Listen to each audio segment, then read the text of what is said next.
som tá bom, hein?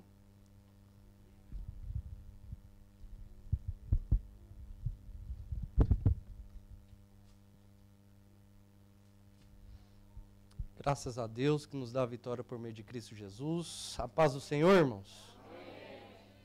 Quem está feliz? Quem está feliz? Amém. Tem alguém feliz aí? Tem alguém agitado ou está todo mundo com sono? Parece que está com sono, cabisbaixo. Tem gente assim, cabisbaixo. Tá cansado, o que é? Tá triste. Anima, força, o Senhor está conosco. Abram as Bíblias de vocês em João, no capítulo 17, versículo 20.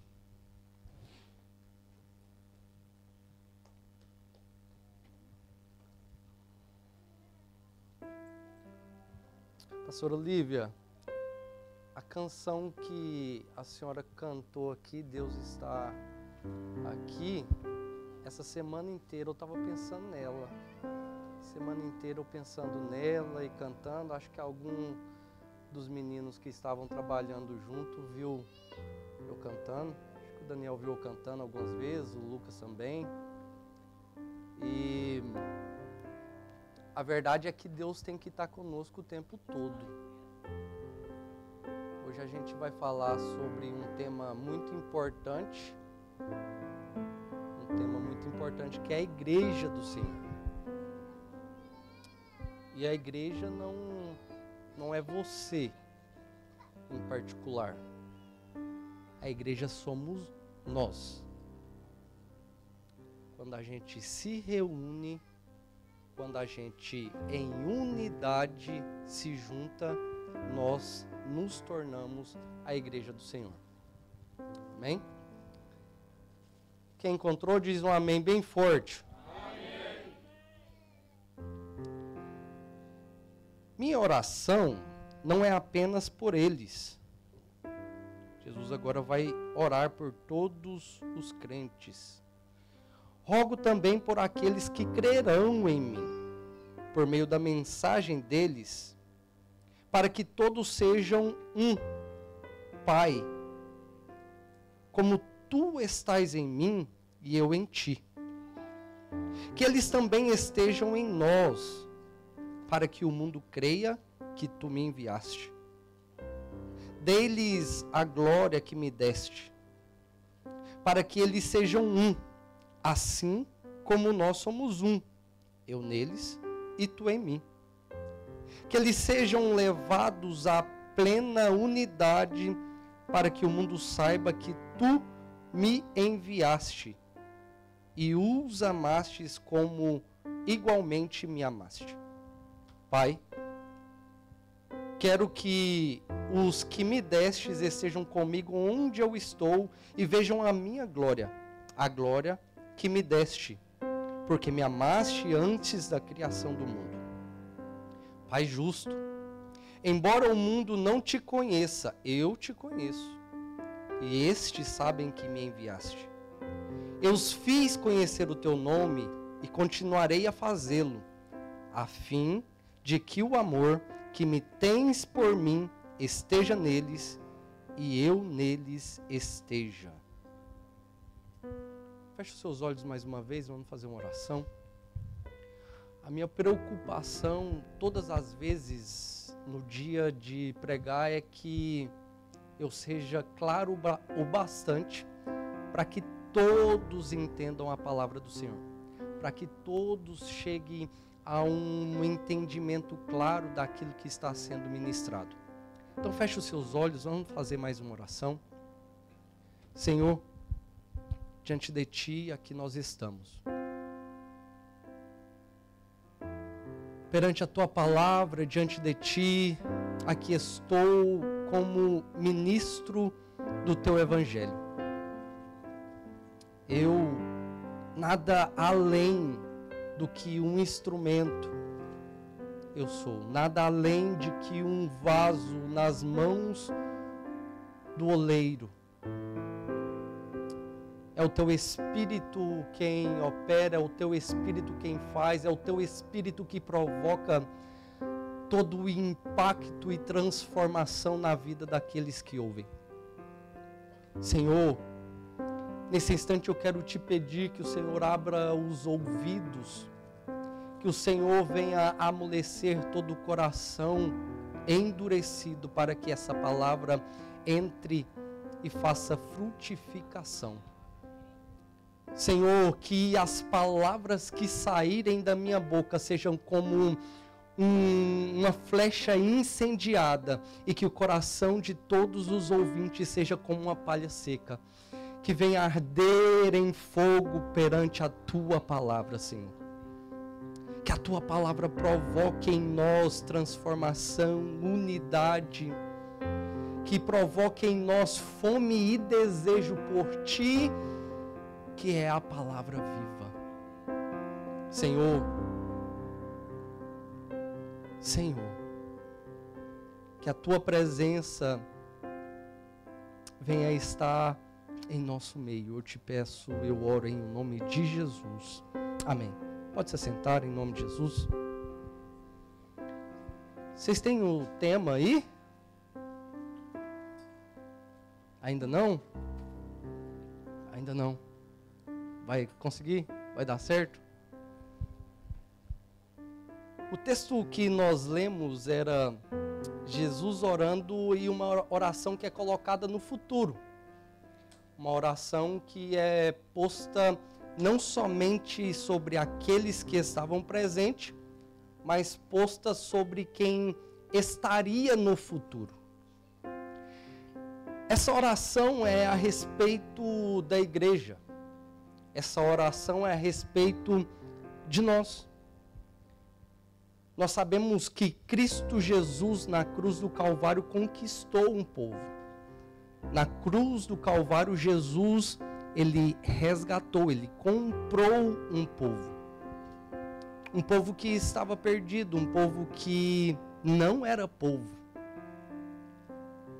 Um povo que não fazia parte das promessas que foram entregues a Abraão e os seus descendentes.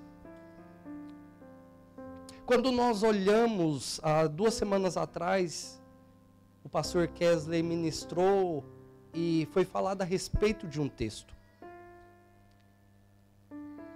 Um texto que se encontra em Mateus, no capítulo 16, versículo 13 a 20. Eu quero novamente fazer menção desse texto. Tem como se abrir lá, Igão? Mateus, capítulo 16, versículo 13 a 20. Mateus, capítulo 16, 13 a 20.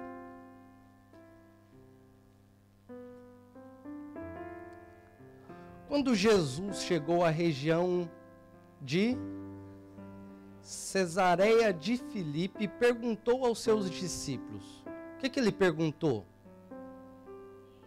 Me ajuda, gente. Quem? Vamos lá, todo mundo junto. Segura. Segura. Vocês estão afoitos. Perguntou aos seus discípulos.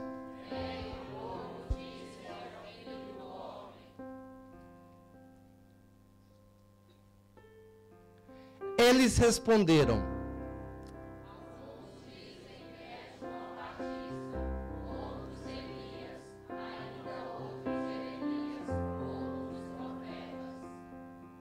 e vocês, quem dizem que eu sou? Perguntou.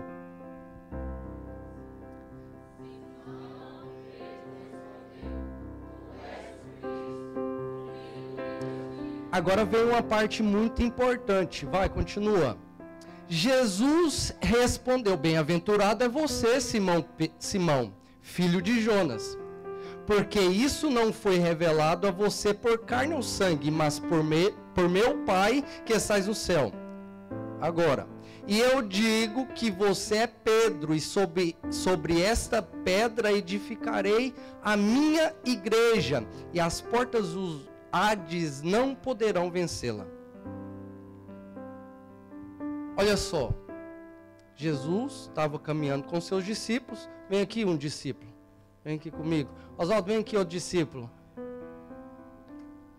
Eu vou interpretar Jesus e aqui estão os discípulos. Quem vai ser o Pedro? O Oswaldo vai ser o Pedro? Você decorou a fala do Pedro? Volta um versículo. Olha de cá, ó. Olha de cá. Eu digo que vou... Mais um versículo. Olha lá, o bem-aventurado. Mais um. Tu és o Cristo, o Filho do Deus vivo. Você vai falar isso. Então nós estamos caminhando nas ruas que levava para Jerusalém. Ele vai para Jerusalém agora. E aí, eles estavam em Cesareia de Filipe. E aí ele termina um ensino. E aí ele sentado, eu imagino que ele estava sentado. E aí ele pergunta para os discípulos: e aí, o que é que o povo anda falando de mim por aí? Um respondeu o quê? Uns dizem que o Senhor é Elias, outros dizem que...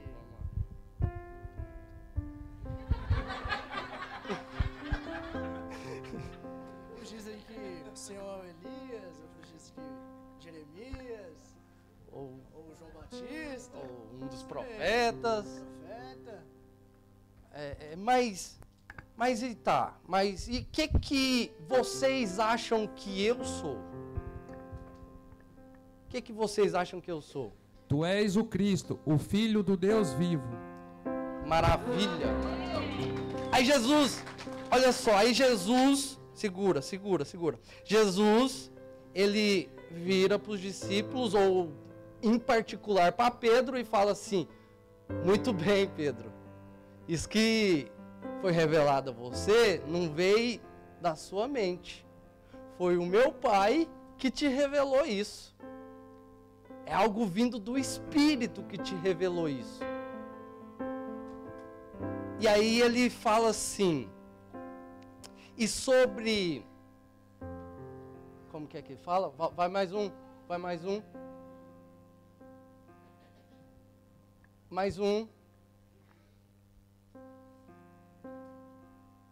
E eu digo que você é Pedro. Você é Pedro. Mas sobre... Aí Jesus falando. Sobre essa pedra aqui, Pedro, será edificada a minha igreja. E as portas do inferno não prevalecerão contra ela. Pode se sentar. Muito obrigado. A palavra que Jesus usa, ela vai dar introdução à nossa mensagem hoje. A palavra que ele usa não é... Jesus não falava em grego, mas a palavra que Mateus usou aqui para traduzir é eclesia. Vamos falar todo mundo para decorar? Eclesia. Fala de novo, eclesia. Vocês já decoraram ou vamos falar mais uma vez? Mais uma vez, eclesia. Acho que agora todo mundo decorou. Jesus havia usado uma palavra em hebraico ou aramaico que Mateus e todos os primeiros discípulos começaram a usar. Essa palavra ela não era comumente usada antes de Jesus, mas depois de Jesus ela começou a ser usada. E ela tem um significado muito importante. No Novo Testamento, a palavra eclesia, ela nunca se refere a um lugar. Ela nunca se refere a um lugar.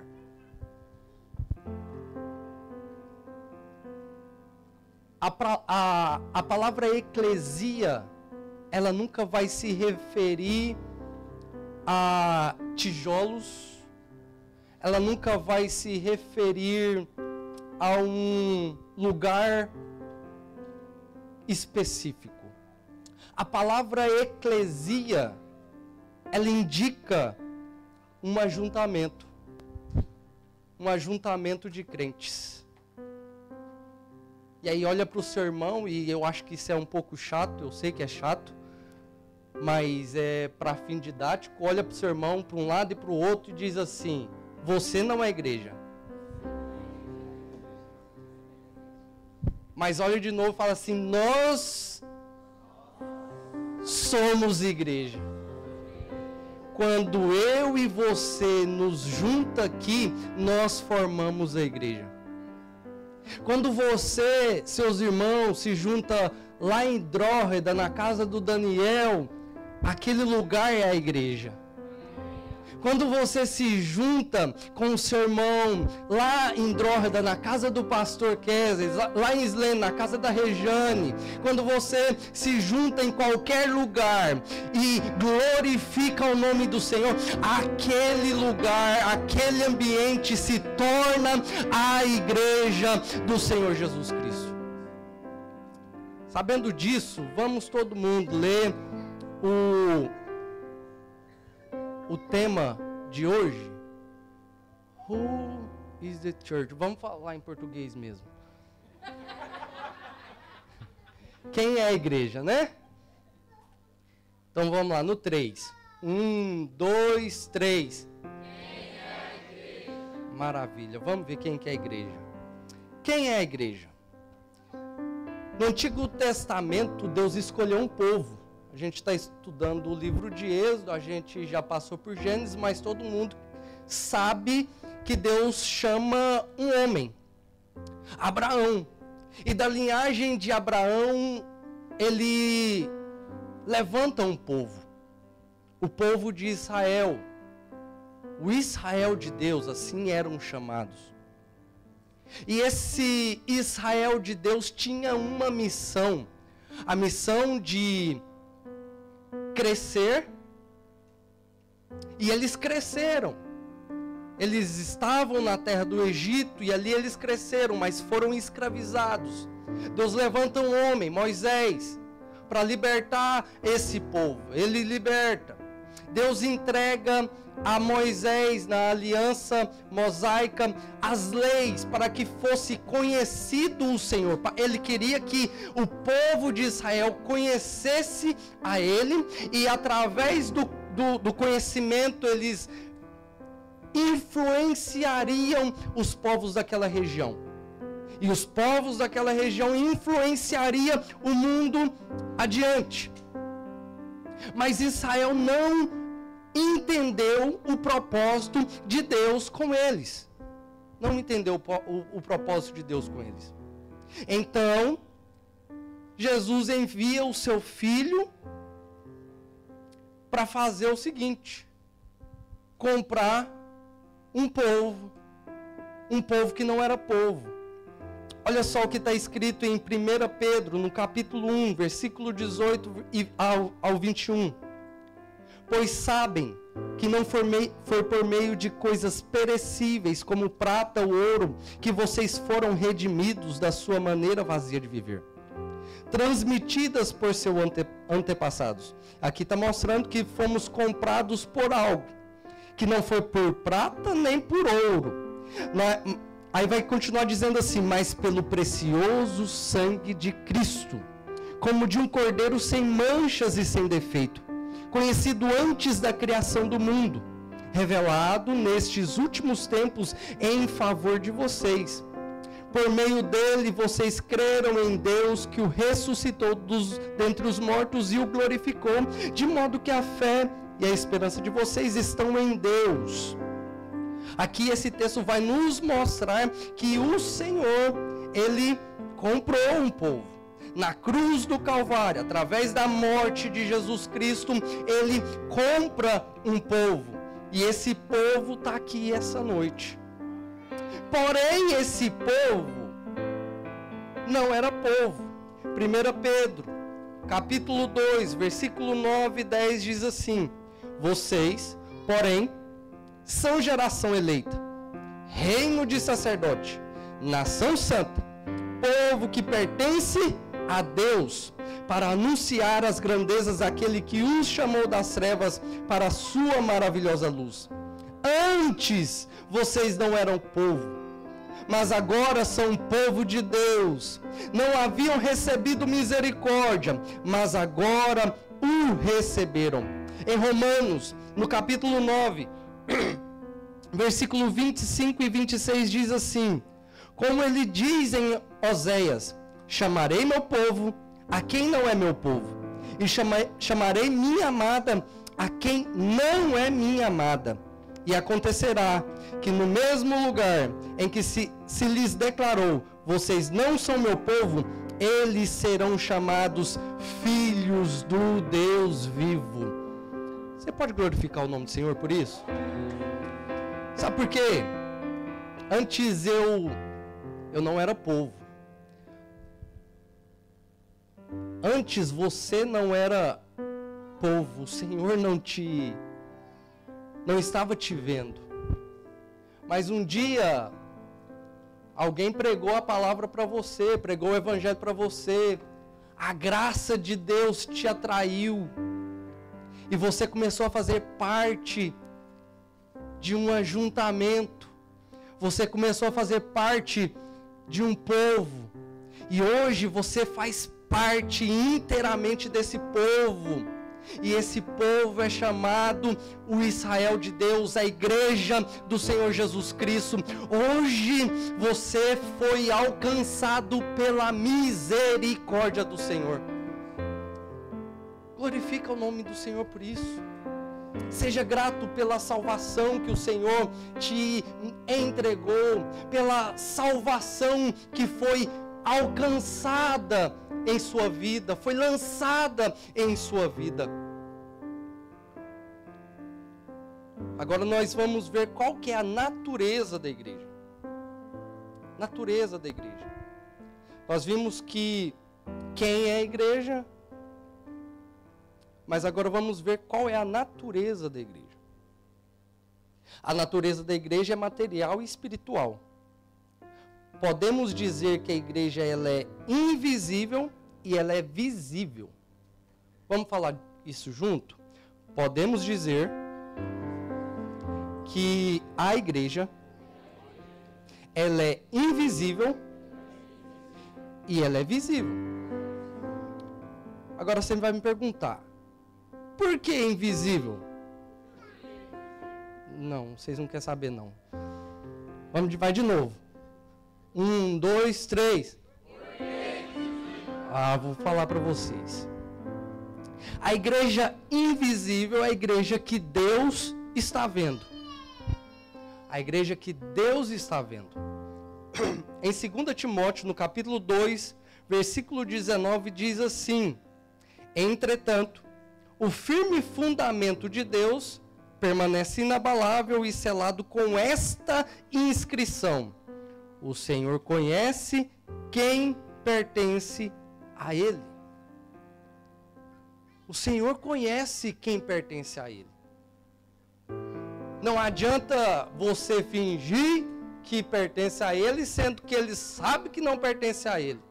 Ou não adianta você fingir que não pertence a Ele, sabendo que você pertence a Ele. Você está entendendo? Ele sabe quem é dele, ele sabe quem foi chamado, ele sabe quem foi escolhido, ele sabe quem foi comprado, ele sabe quem foi justificado, ele sabe quem Jesus Cristo conquistou na cruz. Vocês, em Hebreus, no capítulo 12, versículo 22 e 23, diz assim: Vocês, porém, chegaram ao Monte Sião, a Jerusalém celestial, a cidade do Deus vivo.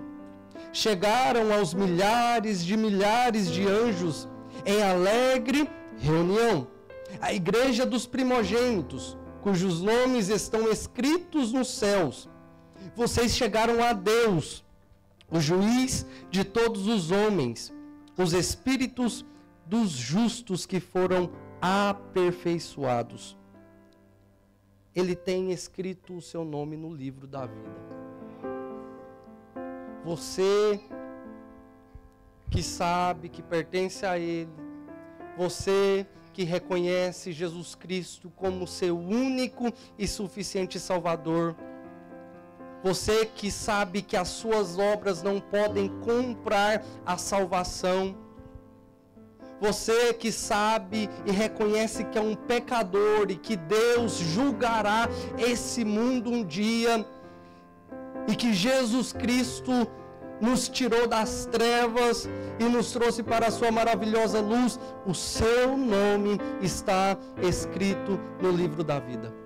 Você que tem lutado para se afastar do pecado, você que tem lutado para manter-se em santidade, você que tem lutado para não estar entrando nas armadilhas deste mundo, Ele está com seu nome escrito no livro da vida. Amém?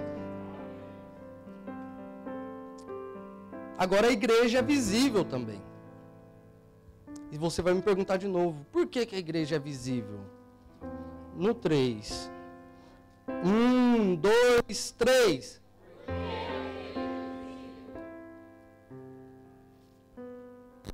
A igreja visível é a igreja como os cristãos a veem na terra. Como os cristãos a veem na terra. Nesse sentido, a igreja visível inclui todos os que professam fé em Cristo e dão provas de tal fé na vida. E não é qualquer pessoa que podemos chamar de igreja. Existe uma diferença do que é cristão e do descrente. Então, eu sei, eu sendo cristão, Daniel, eu, Max, sendo cristão, eu sei quem é cristão. Por que eu sei? Porque eu conheço Cristo. E quando eu conheço Cristo e o meu irmão que é cristão também, e que está refletindo Cristo na vida dele, eu vejo que ele é cristão. Então, uma pessoa qualquer, ele diz, eu acredito em Jesus.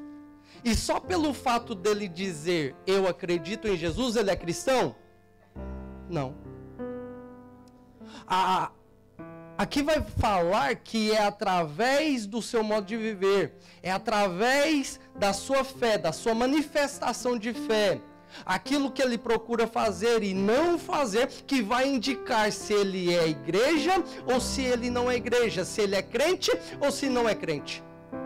É através de como ele busca viver, é através de como ele reflete Cristo em sua vida que vai mostrar se ele é crente ou se ele não é crente, se ele é cristão ou se ele não é cristão, se ele é igreja ou se não é igreja.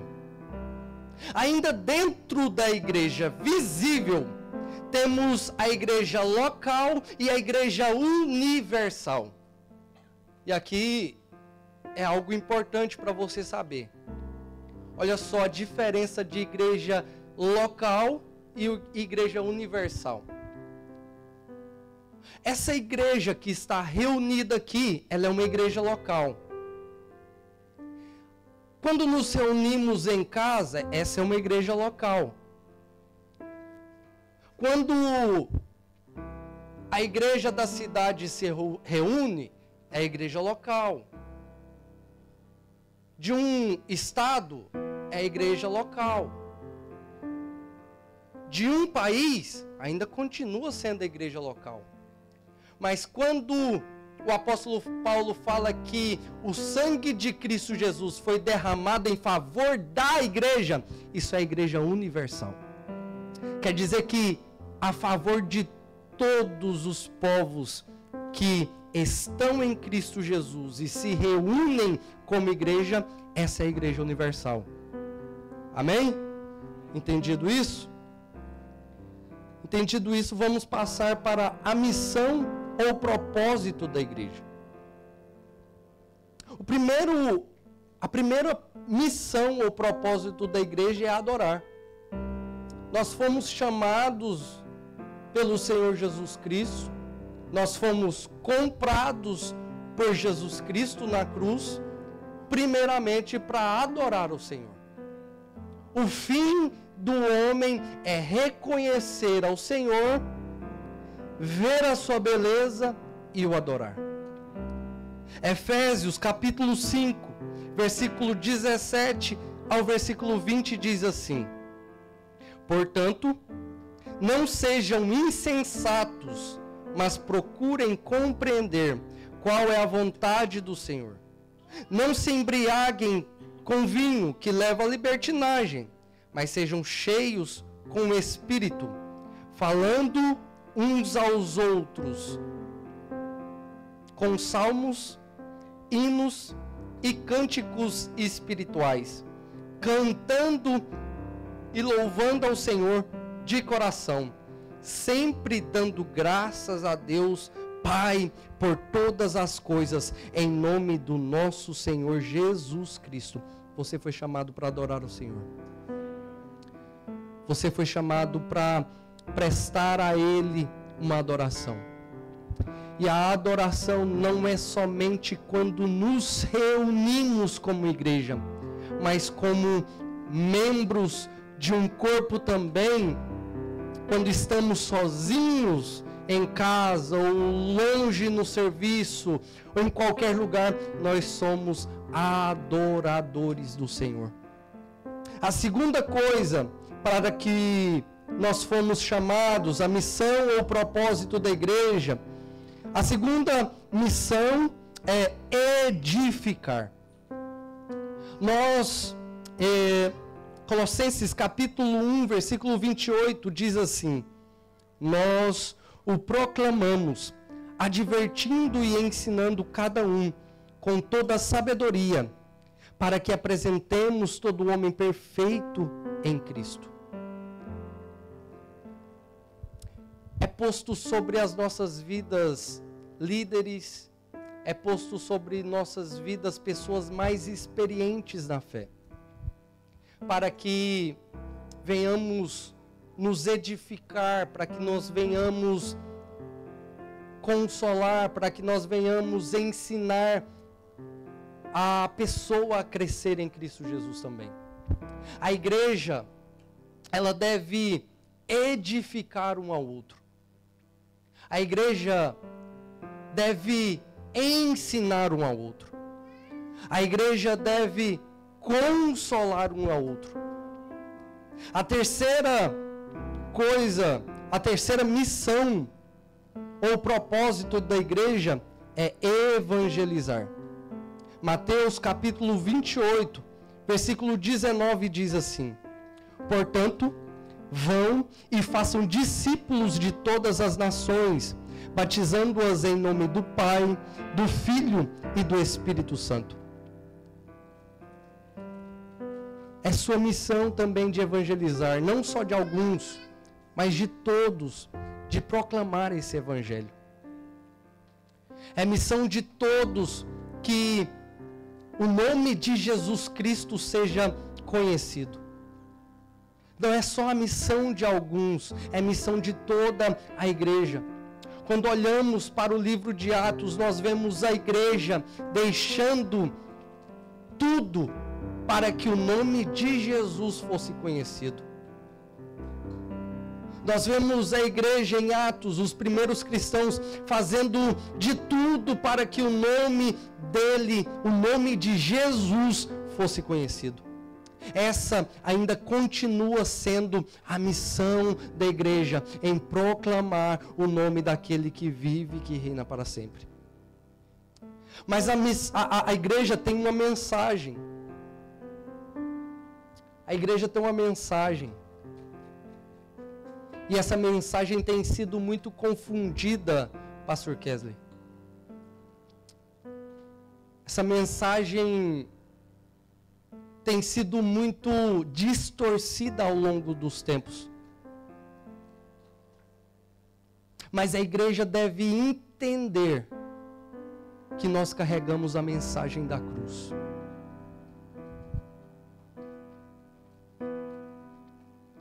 Hoje muitas congregações que se dizem cristãs diz que você não pode sofrer, que você não pode ser pobre, que se tiver algumas coisas erradas, dando errado na sua vida, é porque você não é crente, porque você não é cristão genuíno. Mas isso não é verdade. Quando a gente olha para a vida dos apóstolos, você vê prisões, você vê açoites, você vê perseguições, você vê morte. Porque o mundo odeia essa mensagem. O mundo não reconhece que essa mensagem é a mensagem enviada de Deus. A mensagem da igreja ainda continua sendo a mensagem da cruz, onde eu e você temos que renunciar o nosso ego, onde eu e você temos que renunciar aquilo que é prazeroso para a nossa carne, as concupiscências da carne.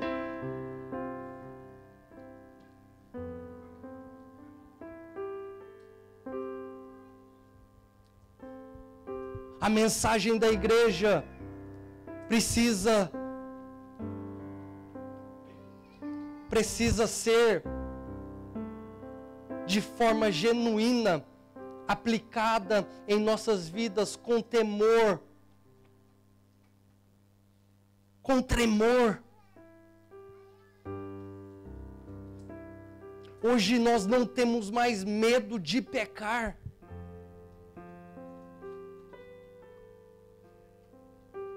Hoje, nós não temos mais medo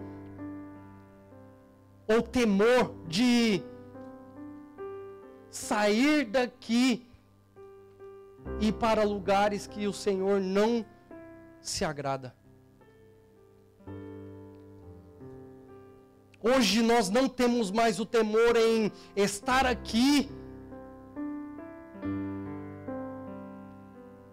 e continuar escravizados por coisas ilícitas.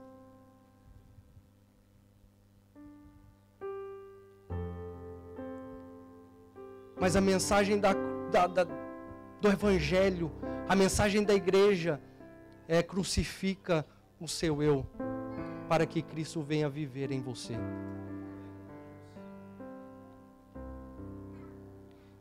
Já quero partir para o final e eu queria que você se colocasse de pé.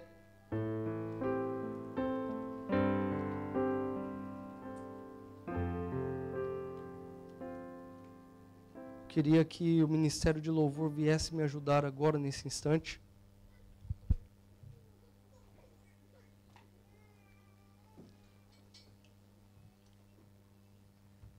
A igreja do Senhor ainda tem uma esperança.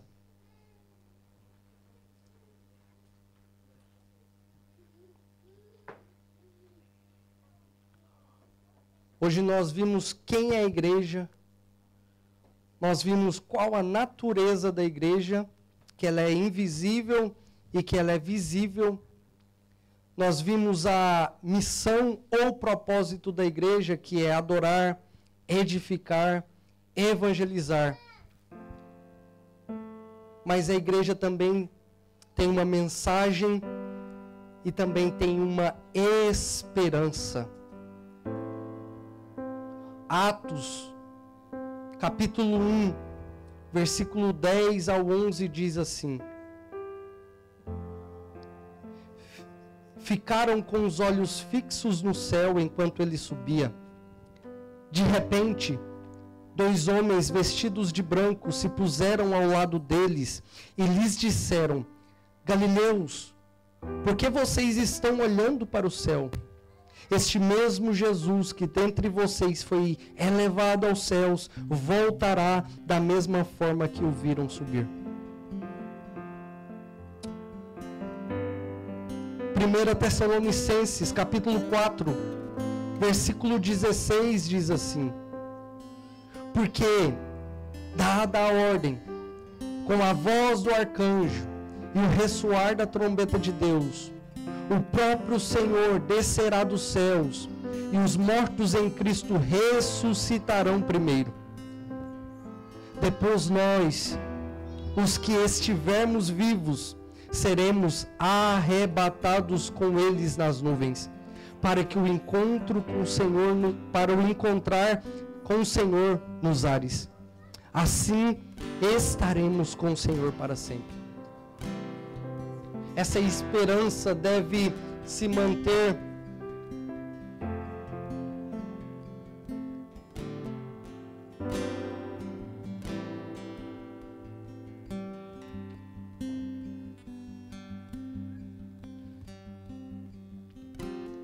Essa esperança precisa estar viva dentro de nossos corações. Essa esperança, ela não pode simplesmente estar presa aqui ao agora.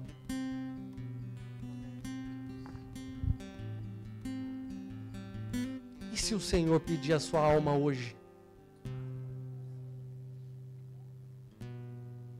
E se o Senhor te chamar hoje para a eternidade?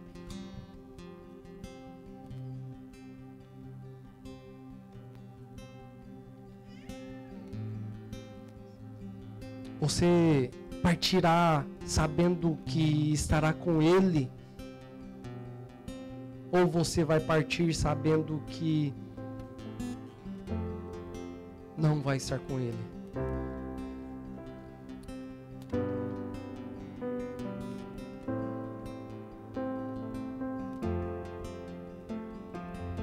Essa semana, durante o serviço, tivemos muitas conversas. E uma coisa interessante foi dita: que o céu somente é céu porque Jesus está lá, porque Deus está lá.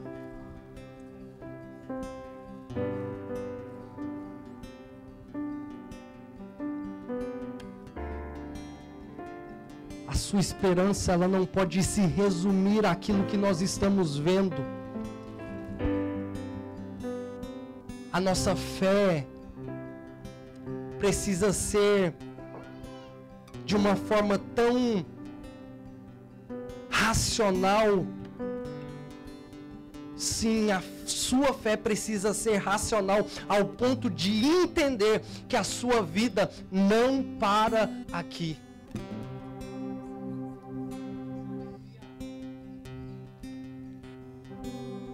A sua vida não para aqui.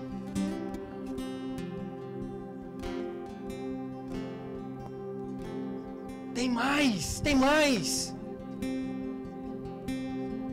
E esse mais pode ser com o Senhor ou sem o Senhor.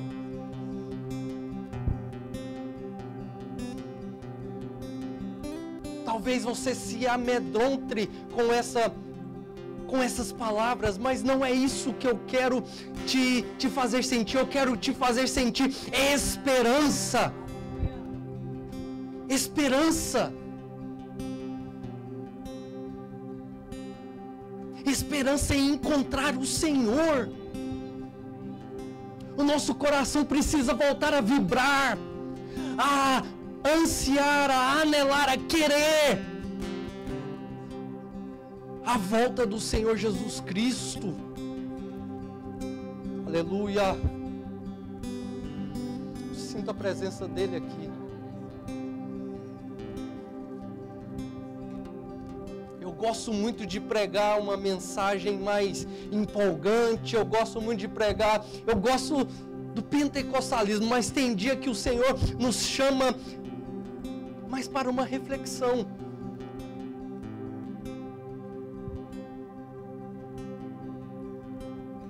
Que forma que você tem levado a sua vida?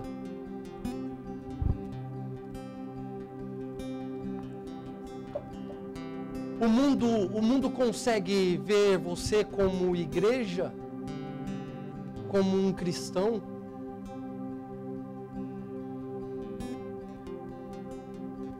O mundo consegue ver as marcas de Cristo em você? As características de Cristo em você? Ou você precisa falar: ah, eu sou crente, eu acredito em Jesus?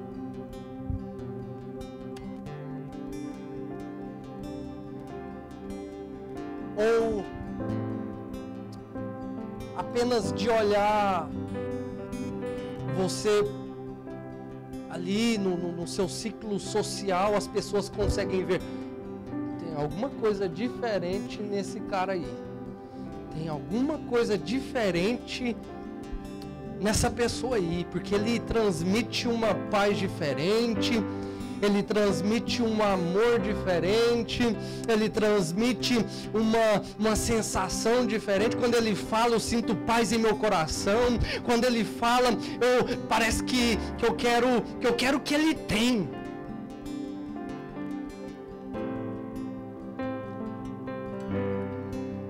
Parece, quando a gente fala sobre a mensagem da cruz, parece que não é tão atrativo assim, e realmente não é. O apóstolo Paulo vai falar que o evangelho é loucura para o mundo, mas para mim é poder de Deus.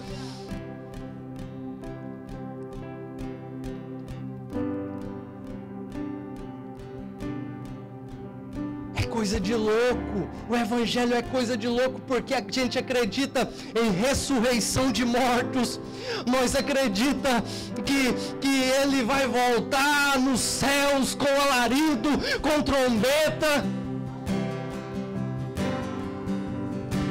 A nossa fé, ela vai além do que é visível, a nossa fé, ela vai para as mansões celestiais. É coisa de doido. Nós acreditamos que milagres acontecem, que maravilhas acontecem. A gente acredita que Deus abriu o mar. A gente acredita que cego anda, que cego vê, que coxo anda. A gente acredita em tudo isso.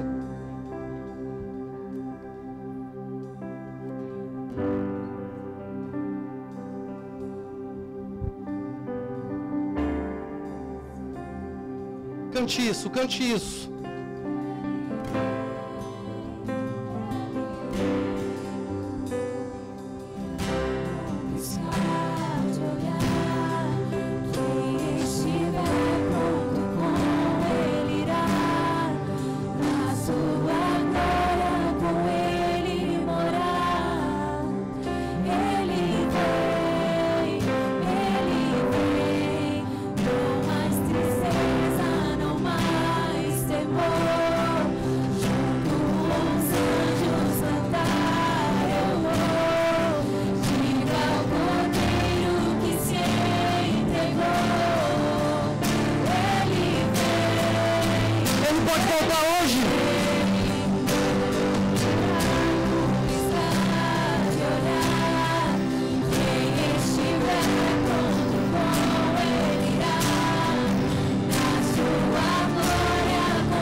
Nós estamos aqui reunidos no nome dele, quer dizer que somos igreja, certo? Eclesia, igreja, unidade. Mas você se sente parte desse povo ou não? Você se sente parte desse povo ou não?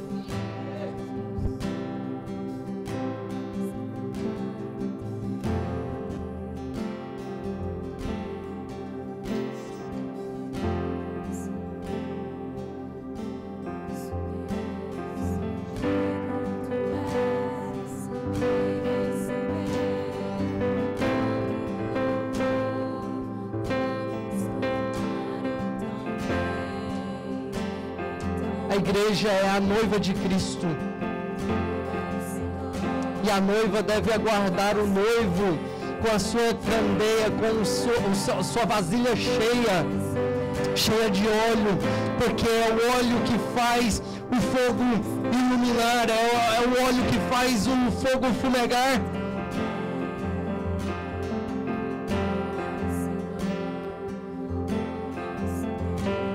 Somente as noivas prudentes, somente a noiva prudente mantém vasilha cheia, as suas vestes puras.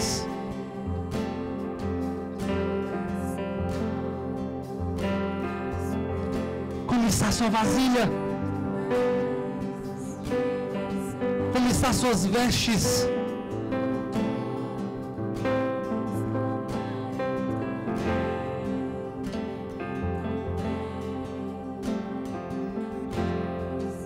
Como está a sua consciência? O Espírito Santo ainda pode falar dentro dela? Ou você já perdeu o temor do Senhor e você peca deliberadamente?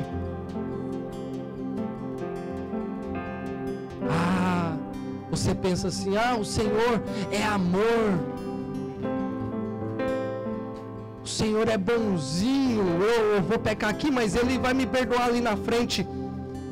Deixa eu te dizer, o Senhor, Ele é amor, é sim, mas a gente não pode esquecer que Ele é santo, justo, e Ele é fogo consumidor.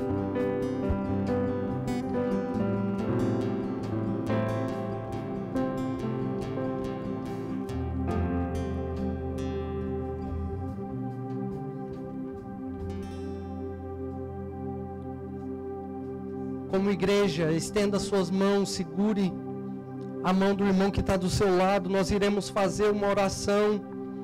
Logo após, iremos louvar ao Senhor. Iremos finalizar com o pastor Kesley. Entrega tudo ao Senhor nesse instante. Entrega a sua vida, os seus pecados. Não há pecado que Ele não possa perdoar, não há pecado que Ele não possa limpar. Precisamos entender que Deus, Ele te aceita da forma que você está. Basta você vir. Mas nós pregamos um evangelho que é o evangelho de transformação. Novo nascimento. Esse evangelho, ele tem poder para te transformar. Você não precisa continuar da mesma forma que você veio. Deus te aceita da forma que você está. Não se preocupe, pode vir. Mas quando você vir, deixa Ele te mudar. Deixa Ele te transformar. Deixa Ele fazer morada dentro de você. Deixa Ele mudar a sua mentalidade. Senhor, aqui nós estamos, a Tua igreja se põe diante de Ti nesse instante. Entrega a Ele, meu irmão. Senhor, eu te peço perdão pelas minhas falhas, pelos meus pecados. Eu apresento, Senhor, a Tua igreja, a Tua noiva, Senhor querido, que está se rendendo diante de Ti nesse instante. E o Senhor conhece a oração de cada um, e o Senhor sabe quem está orando cada oração. Que o Senhor venha lavar, que o Senhor venha purificar, que o Senhor venha perdoar, que o Senhor venha regenerar e iniciar uma transformação na vida dessa pessoa. Que nesse instante ele comece a sentir um desejo maior por Ti. Que nesse instante ele comece a sentir mais fome por Ti. Que a partir de agora ele comece a sentir mais sede por Ti. Que a partir desse momento ele venha querer santificar, separar a vida dele para o Senhor, consagrar a vida dele para o Senhor.